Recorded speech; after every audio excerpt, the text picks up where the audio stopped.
We treat cars like armored fortresses, believing metal makes us invincible. Today, we document 6 devastating cases where drivers let road rage override basic mechanical logic, ending in swift, irreversible death. This is an educational breakdown of kinetic trauma. Never weaponize your vehicle. 1 second of blind entitlement is all it takes to erase a lifetime. October 2008. The westbound lanes of Interstate 84 hummed with the steady flow of mid-afternoon traffic. 2 miles ahead, a heavy commercial box truck sat silently on the narrow right shoulder. Its hazard lights blinked in a bright amber rhythm, while the driver walked toward a gas station for help. The massive steel tailgate of the empty vehicle formed an unyielding wall against the highway. Back in the chaotic flow of the fast lane, 28-year-old Mark navigated the dense gridlock on a heavily modified 600cc sport bike. Mark was an aggressive rider who viewed the public highway as a personal obstacle course. Right now, his heart hammered with a spike of fresh adrenaline because he was locked in an escalating dispute with the driver of a silver sedan over a minor lane merge. Mark's internal state was consumed by a blinding sense of entitlement. He felt a desperate need to enforce his dominance on the road. The machine beneath him was a marvel of modern engineering. A sport bike at high speeds acts like a massive gyroscope. It is incredibly stable as long as the rider's inputs are smooth and forward-facing. However, human anatomy holds a dangerous flaw when paired with high-speed physics through a mechanical reflex called sympathetic steering. When a rider abruptly turns their head to look over their shoulder, their torso naturally twists. The arm holding the opposite side of the handlebars unconsciously pulls back. At slow speeds, this creates a slight wobble. But at highway speeds, pulling the handlebar by just a fraction of an inch translates into a massive, violent shift in trajectory. Mark knew how to ride, but anger easily overrode his basic survival instincts. At exactly 3:14 p.m., Mark matched the speed of the silver sedan. He rose slightly off his seat, leaned over, and swung his heavy reinforced riding boot in a sweeping arc. The heavy heel smashed directly into the sedan's passenger side mirror. The plastic housing exploded into dozens of sharp fragments. The sound of breaking glass was instantly drowned out by the scream of the motorcycle's engine. Mark forcefully twisted the throttle. He dropped a gear and shot forward to escape the immediate vicinity of his vandalism. The speedometer climbed rapidly, locking in at 68 miles per hour. The wind roared against his helmet as he put distance between himself and the startled driver. He felt an intense rush of triumphant satisfaction, but the retaliation was not quite finished in his mind. Mark made a fatal calculation. He decided he needed to see the frustration on the other driver's face and deliver one final obscene gesture. Mark twisted his torso and threw his heavy helmeted head over his left shoulder. He raised his left hand into the air. In doing so, his right hand gripped the throttle tighter. The twist of his spine caused his right arm to pull the steering column backward. The motorcycle immediately began to drift out of the fast lane, cutting a harsh diagonal path right across the middle lane. Mark kept his eyes locked on the receding silver car. He held his gaze backward for exactly 2.4 seconds. The human brain struggles to comprehend the sheer mathematical reality of speed. At 68 miles per hour, a vehicle covers precisely 100 feet every single second. For 2.4 seconds, Mark was effectively blindfolded. He traveled 240 feet across the highway without looking at the road ahead. His drifting trajectory carried him smoothly out of the travel lanes and directly onto the right shoulder. His body was entirely relaxed, confident in the empty space he had perceived just moments before. He finally turned his head forward to face the horizon. The massive steel tailgate of the stalled delivery truck now occupied his entire field of vision. The distance between the motorcycle's front tire and the steel wall was less than 30 feet. Mark had 0.3 seconds to process the visual information. It takes the average human brain 0.7 seconds just to send a signal to the fingers to apply the brakes. Time dilated into a terrifying frozen instant where his eyes widened, but his muscles could not react. There was absolutely no braking input recorded on the asphalt. The heavy sport bike hit the solid metal edge of the truck bed at full velocity. The kinetic energy generated by 600 pounds of man and machine moving at highway speed was released in a fraction of a millisecond. The impact immediately compromised the structural integrity of the motorcycle's front forks. throwing Mark's body forward into the steel barricade. As detailed in the coroner's official report, the subject sustained catastrophic blunt force trauma to the upper thorax. The extreme transfer of kinetic energy caused total structural failure of the chest cavity, resulting in instantaneous cardiac arrest. The sheer violence of the rapid deceleration left zero room for medical intervention, ending vital functions upon impact. A profound silence fell over the shoulder, broken only by the sharp hiss of boiling coolant escaping from a fractured radiator. The truck rocked gently on its heavy suspension springs before settling back into place. The sport bike's rear wheel hung suspended in the air, continuing to spin freely from residual momentum. 240 feet behind the scene, the shattered pieces of the silver sedan's mirror glittered brightly on the dividing line, serving as a tiny monument to a deadly loss of focus. June 2008.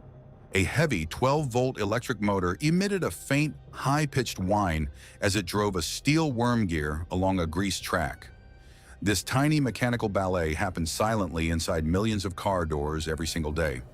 It was an invisible modern convenience designed to seamlessly lift a heavy pane of tempered safety glass to block out the outside world.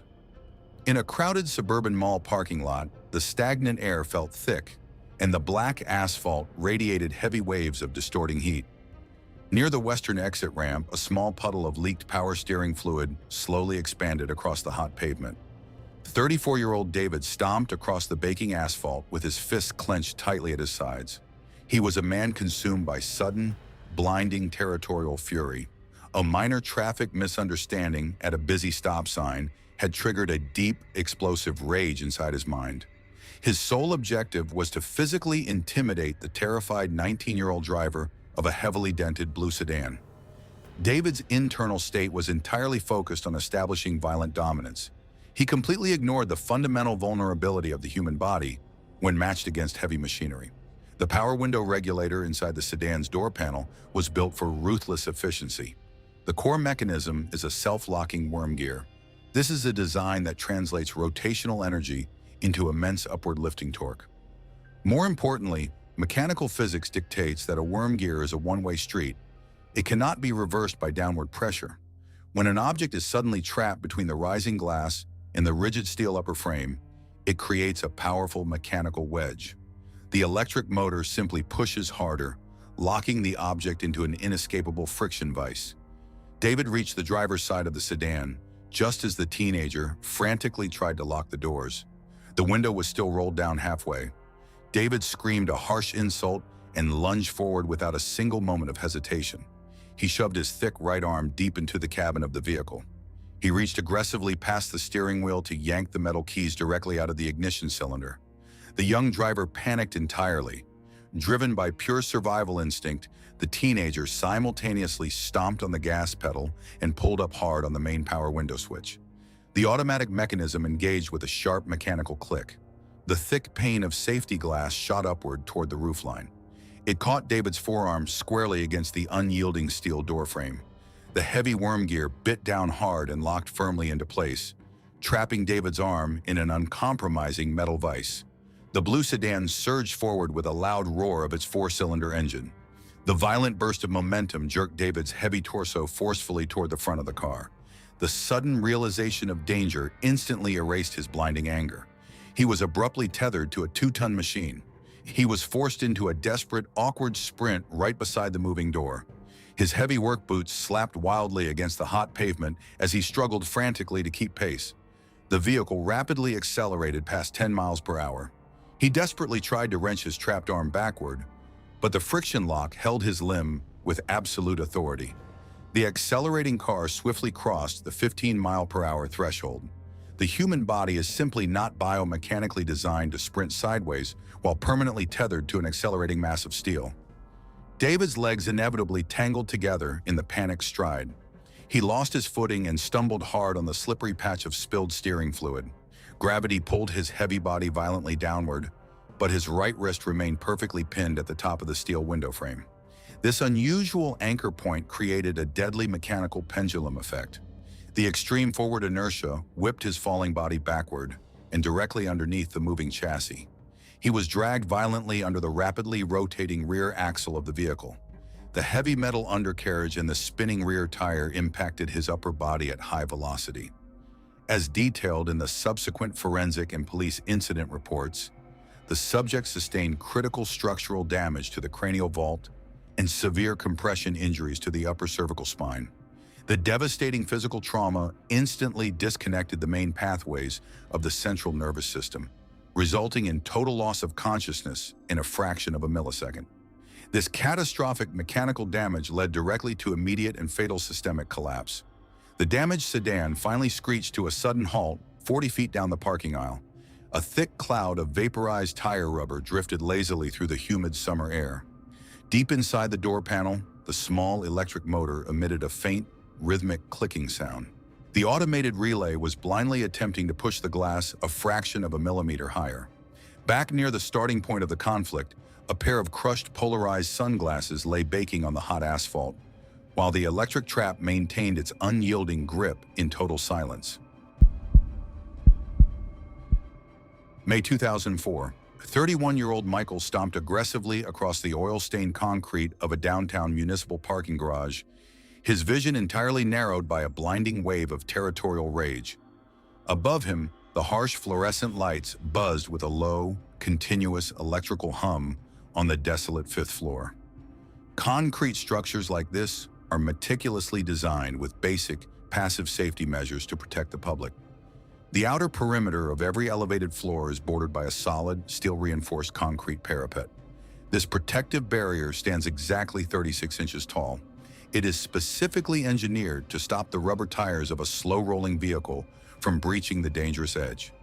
However, it is absolutely not built to accommodate the unpredictable, chaotic physics of an enraged, uncoordinated human body. A trivial parking dispute over a compact space near the elevator had rapidly escalated into a highly volatile confrontation.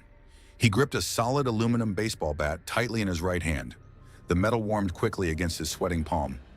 Michael's internal state was focused strictly on violent intimidation and establishing absolute dominance. He wanted nothing more than to shatter the windshield of the green SUV parked just a few feet away. In his blinding anger, he completely forgot about his immediate physical surroundings and his spatial relation to the edge of the building. The adult human body relies on a delicate mechanical balance to remain upright against the steady pull of gravity. A grown man's natural center of gravity is typically located right near his navel. However, when a person raises their arms high overhead, especially while holding a heavy solid object like a bat, that center of mass shifts significantly higher into the chest cavity. This upward shift makes the human body extremely top-heavy and incredibly unstable. When a fast-moving, top-heavy object suddenly encounters a low stationary barrier, the barrier stops the lower half, but the upper half must keep moving. The low wall instantly transforms into a mechanical pivot point. It acts exactly like a deadly hinge. Michael aggressively closed the short distance to the idling SUV and planted his feet wide on the pavement. He let out a loud, aggressive shout. He raised the heavy aluminum bat high above his head in a wide, threatening arc. Inside the vehicle, the terrified driver reacted with pure survival instinct. He slammed the gear shift harshly into reverse and stomped heavily on the gas pedal. The SUV's tires shrieked violently against the dusty concrete as it lurched backward with explosive force. The sudden movement of the heavy machine startled Michael. His brain instinctively commanded his muscular system to evade the moving 2-ton threat. With his arms still locked high above his head in a striking posture, Michael took a wide, rapid step backward to clear the path. He did not look behind him to verify his footing. His left heel landed just 2 inches from the absolute outer edge of the elevated parking deck. The back of his knee firmly struck the cold, rigid surface of the 3-foot concrete parapet. His lower body was instantly stopped by the unyielding wall, but the kinetic energy of his backward movement had absolutely nowhere to go. Because his arms were still raised high in the air, his heavy center of gravity was located well above the concrete barrier. The short edge acted as a perfect, uncompromising mechanical hinge. His feet left the solid ground in a mere fraction of a second. The extreme backward momentum effortlessly pulled his heavy, off-balance torso directly over the precipice. Michael's brain quickly processed the catastrophic loss of balance, but he was already completely airborne. He desperately flailed his arms in the empty air, dropping the metal weapon. The brief moment in the air was entirely silent and inescapable. Gravity immediately took control, accelerating his body downward at 32 feet per second squared. He cleared the 50-foot vertical drop to the ground level below in just under 1.8 seconds. As detailed in the subsequent county coroner's official report, the subject impacted the solid asphalt surface with devastating kinetic force. The extreme sudden deceleration caused catastrophic structural failure of the entire skeletal system. He sustained massive, non-survivable blunt force trauma to the cranial vault and total structural compromise of the thoracic cavity. This overwhelming physical damage resulted in irreversible neurogenic shock and immediate cessation of all vital functions upon impact. No medical intervention of any kind was possible. Back up on the 5th floor, the screeching tires of the fleeing SUV faded quickly down the circular concrete exit ramp. The dropped aluminum bat clattered loudly against the pavement. It rolled slowly until it bumped gently against the cold concrete wall. The empty parking space remained totally silent in the cool evening breeze. It stood as a quiet, concrete monument to a deadly loss of spatial awareness. November 2010. The winding 2-lane asphalt of State Route 119 cut sharply through a dense, quiet pine forest under a heavy, overcast autumn sky. The damp morning air carried the distinct scent of fallen pine needles and wet soil. The road was infamous among local commuters for its aggressive elevation changes, particularly a steep, dramatic incline known as Miller's Crest. Highway engineers design roads based on fundamental principles of physics and human perception. The most critical factor on a hilly road is the forward line of sight. When a vehicle approaches the sharp peak of a steep hill, the driver's forward visibility is temporarily reduced to absolute zero. The road ahead physically disappears behind the curvature of the earth. Anyone standing just beyond that blind peak is completely invisible until the very last possible second. 42-year-old Thomas gripped the steering wheel of his black sports coupe with white-knuckled intensity. He was heavily consumed by a fierce, blinding wave of adrenaline and territorial road rage. A perceived slight by a slow-moving pickup truck miles back had mutated into an obsessive, dangerous game of highway cat and mouse. Thomas's psychological state was locked entirely on punishing the other driver. He completely discarded fundamental defensive driving principles and basic spatial logic.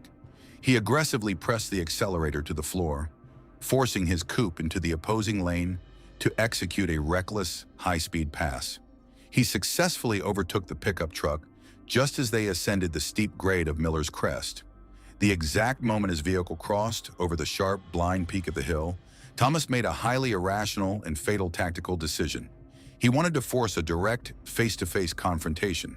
He violently slammed his foot onto the brake pedal, bringing his car to an abrupt, smoking halt right in the middle of the active travel lane. He threw the transmission into park and aggressively shoved his driver's side door wide open. Thomas stepped out onto the damp asphalt, his body fully exposed in the direct path of the oncoming lane. He stood with his hands aggressively on his hips, glaring back at the approaching pickup. He entirely failed to calculate the unforgiving geometry of the blind hill right behind him. The absolute laws of momentum and mechanical mass do not pause for human anger.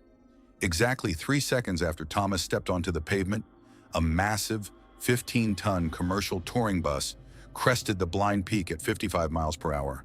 The heavy diesel engine roared with steady power as the massive steel grills suddenly eclipsed the horizon. The bus driver's eyes widened in sheer, helpless horror. Thomas and his open car door appeared directly in the center of the large windshield. At 55 miles per hour, a heavy commercial vehicle covers precisely 80 feet of ground every single second. The distance between the bus's front bumper and Thomas's unprotected body was less than 90 feet. The bus driver immediately panicked and stood on the heavy pneumatic air brakes. The system engaged with a violent, compressed hiss. However, a 15-ton mass moving at highway speed possesses an astronomical amount of kinetic energy. The rigid laws of mechanical physics dictate that it requires an absolute minimum of 200 feet for a vehicle of that immense size to achieve a complete stop. The bus physically lacked the necessary space to shed its lethal forward momentum. The final fraction of a second offered absolutely no chance for evasion. Thomas barely turned his head toward the deafening sound of locking heavy tires. His brain barely had time to register the towering wall of steel descending upon him. He had zero time to move a single muscle. The massive flat front fascia of the touring bus struck the open car door, and Thomas's body simultaneously at 50 miles per hour. The sheer, uncompromising transfer of kinetic energy was absolutely devastating. The heavy steel door was violently displaced from its reinforced hinges. According to the post-incident medical analysis, the subject absorbed a catastrophic amount of blunt force energy directly to the central mass. He sustained massive, non-survivable structural failure of the entire upper torso and critical displacement of the cervical spine. The extreme deceleration forces instantly compromised the central nervous system. This resulted in critical internal trauma and immediate physiological termination the exact moment the metal struck. The massive bus continued to skid forward with unstoppable inertia. It pushed the mangled debris for another 150 feet before finally grinding to a heavy, shuddering halt. A thick, acrid cloud of burned brake pads and vaporized rubber drifted slowly into the damp pine trees. The heavy pneumatic brakes of the touring bus hissed loudly, venting pressurized air into the quiet forest. Back near the blind crest of the hill, the black sports coupe sat perfectly intact. Its engine was still idling smoothly, waiting for a driver who would never return. September 2009. Marine propulsion relies on the aggressive displacement of massive, heavy volumes of liquid. At the municipal island ferry terminal, the concrete loading ramp vibrated deeply as a massive 3,000-ton passenger ferry detached its heavy steel mooring lines and began its slow departure. The heavy steel loading gate at the edge of the dock was completely closed. 45-year-old Robert gripped the leather steering wheel of his heavy luxury SUV with white-knuckled intensity. He had missed the morning boarding call by less than 60 seconds. Robert was a man entirely consumed by a blinding, overwhelming sense of personal entitlement. He absolutely refused to accept the minor inconvenience of waiting for the next scheduled departure. His internal state was totally focused on enforcing his own will upon an unyielding physical reality. He completely ignored the absolute physical limits of a 2-ton wheeled machine. Twin 12-foot bronze propellers spin rapidly beneath the ship's massive steel hull. They generate immense forward thrust by creating a severe low-pressure void directly in front of the heavy blades. This creates a terrifying underwater physical phenomenon known as a cavitation vortex. This powerful hydrodynamic suction ruthlessly pulls millions of gallons of water and absolutely anything floating in it directly downward into the churning metal. Robert glared at the slowly widening gap of dark water between the concrete dock and the ferry's rear steel deck. The open gap was only 12 feet wide, but it was actively growing with every single passing second. Driven by pure, irrational rage, Robert made a highly illogical and fatal tactical decision. He violently slammed his foot down onto the accelerator pedal. The heavy SUV surged forward with an aggressive roar of its powerful engine. It smashed directly through the wooden safety barricade at the very edge of the terminal. The 2-ton vehicle launched awkwardly off the flat edge of the concrete dock. An automobile is not aerodynamically designed for sustained flight. Gravity instantly asserted its absolute dominance over the heavy block of steel and glass. The SUV inevitably fell short of the ferry's rear deck. The brief freefall felt completely silent before reality set in. Robert's eyes widened in sudden terror as the dark, churning water rushed up to meet his windshield. The heavy vehicle slammed into the turbulent ocean wake with a massive, deafening splash. Under normal, completely calm conditions, a vehicle with closed windows might temporarily float for a few short minutes.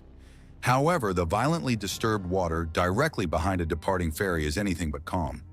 The immense cavitation vortex instantly gripped the heavy, sinking chassis. The overwhelming hydrodynamic suction pulled the 2-ton vehicle straight down like a heavy lead weight. Robert had absolutely zero physical chance to open a door or unbuckle his seatbelt. The overwhelming downward force of the water pressure firmly sealed the vehicle shut against his desperate struggles. Within mere seconds, the rapidly sinking SUV was dragged directly into the path of the massive rotating bronze propeller blades. The heavy blades struck the vehicle's metal chassis with unimaginable, devastating kinetic force. The violent underwater collision instantly shattered the tempered safety glass and deeply compromised the passenger cabin. As strictly documented in the subsequent official coroner and marine accident investigative reports, the subject sustained catastrophic, non-survivable structural trauma. He suffered massive blunt force injuries to the cranial vault and the entire upper thoracic cavity. The immediate and violent rush of freezing seawater caused rapid physiological collapse. This extreme mechanical damage, combined with immediate water inundation, resulted in terminal asphyxia and complete structural failure. No rescue divers could safely enter the water while the massive engines were still active. The ferry immediately cut its propulsion system, but the immense forward inertia carried it much further into the deep bay. The violently churning water slowly calmed down into a smooth, dark, oily slick. A single detached plastic side mirror bobbed quietly on the surface of the cold water. It floated silently in the bright morning sun, serving as a grim floating monument to a deadly burst of impatience. August 2012. The blistering asphalt of the bustling interstate radiated intense, visible heat waves under the unforgiving midday summer sun. The extremely narrow, debris-strewn right shoulder of the busy highway offered barely enough physical room for a standard passenger vehicle to safely park. Heavy commercial traffic roared continuously past the solid white boundary line at 70 miles per hour.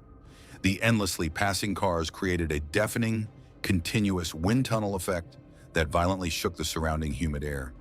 Standing perfectly still on the unprotected edge of an active interstate is mathematically one of the most dangerous situations a human being can consciously enter. 38-year-old Marcus paced furiously back and forth on the narrow strip of dusty concrete. He was entirely consumed by a fierce, blinding wave of territorial road rage. A trivial lane merge dispute a few miles back had quickly escalated into an aggressive, high-speed highway chase. Marcus had aggressively forced the other terrified driver to pull over onto the tight shoulder. His psychological state was locked entirely on punishing the other driver and establishing absolute physical dominance. He completely discarded fundamental defensive principles and all basic spatial awareness. He confidently stepped right into the extremely narrow gap between his own front bumper and the opponent's rear bumper. He stood aggressively with his hands on his hips, completely ignoring the thousands of tons of metal flying past his exposed back. The human brain is highly susceptible to a dangerous psychological reflex known as target fixation. When a driver encounters a sudden, highly distracting visual anomaly on the side of the road, their eyes instinctively lock onto the scene.